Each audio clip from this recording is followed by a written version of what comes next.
တွင်းလင်းချက်ဘာတွေပြင်ဆင်ဖို့လိုလဲဘာမှကဲလဲမော်ဖိုင်တာတွေပညာပိုင်းမှာအတွေ့ရမယ်ထိုင်းကင်ဆော့ဘလက်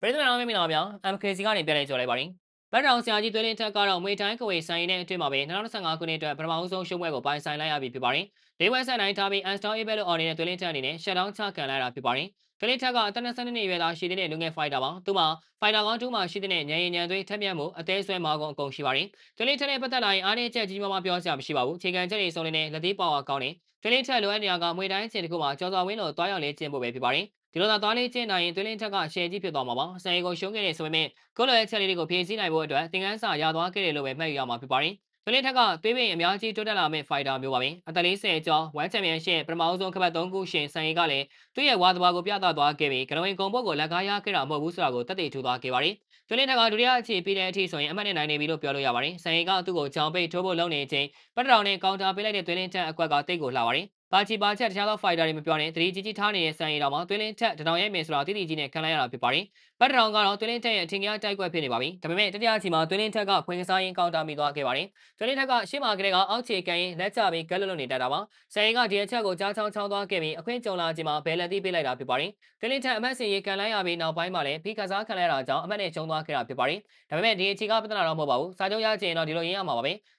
နိုင်လောက်တဲ့ fighter တွေနဲ့ပတ်ထိုးနေရင် One Friday Fight အဆင့်ကနေတက်နိုင်မှာမဟုတ်ဘူးဖြစ်ပါတယ်။တွင်းလင်းထက်အကောင်းဆုံးပြန်လာမှာပါ။တွင်းလင်းထက်ရှုံးပေမဲ့ထိုင်းကင်လေးစောဘလက်ကတော့ဆက်ဆံကိုအပြတ်ကျန်ပြီးတော့နိုင်ခဲ့ပါတယ်။ပညာကောင်းလွန်းတဲ့ဆက်ဆံနေနဲ့တပွဲလုံးမှာချက်လုံးနေပေမဲ့ရှေ့တိုးလိုက်အထိုးခံရလိုက်နဲ့ပဲဖြစ်နေကြတာဖြစ်ပါတယ်။စောဘလက်ကဆက်ဆံကလိုက်ရင်နေနဲ့တားတယ်ထောက်လက်တီးပေးတယ်ဆွဲလဲတယ်ဒါနဲ့ပဲဖက်တွေတိတ်ယူသွားခဲ့တာပါ။ပထမအချိန်မှာတော့တောင်းရလိုက်တာကလည်းနိုင်ဝဲကိုပြတ်သားသွားစေခဲ့ပါတယ်။စောဘလက်နဲ့ပတ်သက်လာရင်သူ့ရဲ့ပညာကောင်းမှုကလည်းလေးစားရမှာဖြစ်တယ်လို့စေတဘောထားကောင်းမှုကလည်းလေးစားစရာပါ။စောဘလက်ကဆက်ဆံအသွင်အိုင်တော့ပါလို့ဆိုခဲ့ပြီးစံပြပုတ်ကိုတူးကိုညကစားသွားခဲ့ပါတယ်။တတိယအချိန်မှာဆိုရင်လည်းလိုက်ထိုးလို့ရတာမှမထိုးဘဲနဲ့ထင်ကစားသွားခဲ့တာဖြစ်ပါတယ်။ပွဲပြီးချင်းမှလည်းကိုနိုင်မှာအသီးသားကြီးဆိုရင်ပဲအောင်ပွဲတော်မခံပါဘူး။ဆက်ဆံကိုပဲလက်လေးမြောက်ပြီးတော့ထိုင်ကြောခဲ့တာဖြစ်ပါတယ်။စောဘလက်ဟာမြန်မာပြည်သူတွေနဲ့ရင်းနှီးပြီးသားကစားမဖြစ်ပြီးတော့မြန်မာဖိုင်ယာတွေကိုအလင်းတင်တယ်လို့ကူညီပေးတဲ့သူလည်းဖြစ်ပါတယ်။ဟုတ်ကဲ့ပါဗျာဗီဒီယိုလေးကတော့ပါပဲနောက်နေ့မှလည်းအားကစားနဲ့ပတ်သက်တဲ့သတင်းကြားတွေကိုတင်ဆက်ပေးတော့မှာဖြစ်တာကြောင့်ကျွန်တော်ရဲ့ page ကို like and follow လုပ်ပြီးဒီဗီဒီယိုလေးကိုလည်း share ပေးကြပါဦးလို့ပြောရင်းနဲ့ညီကုန်းချုပ်လိုက်ရပါတယ်ခင်ဗျာ။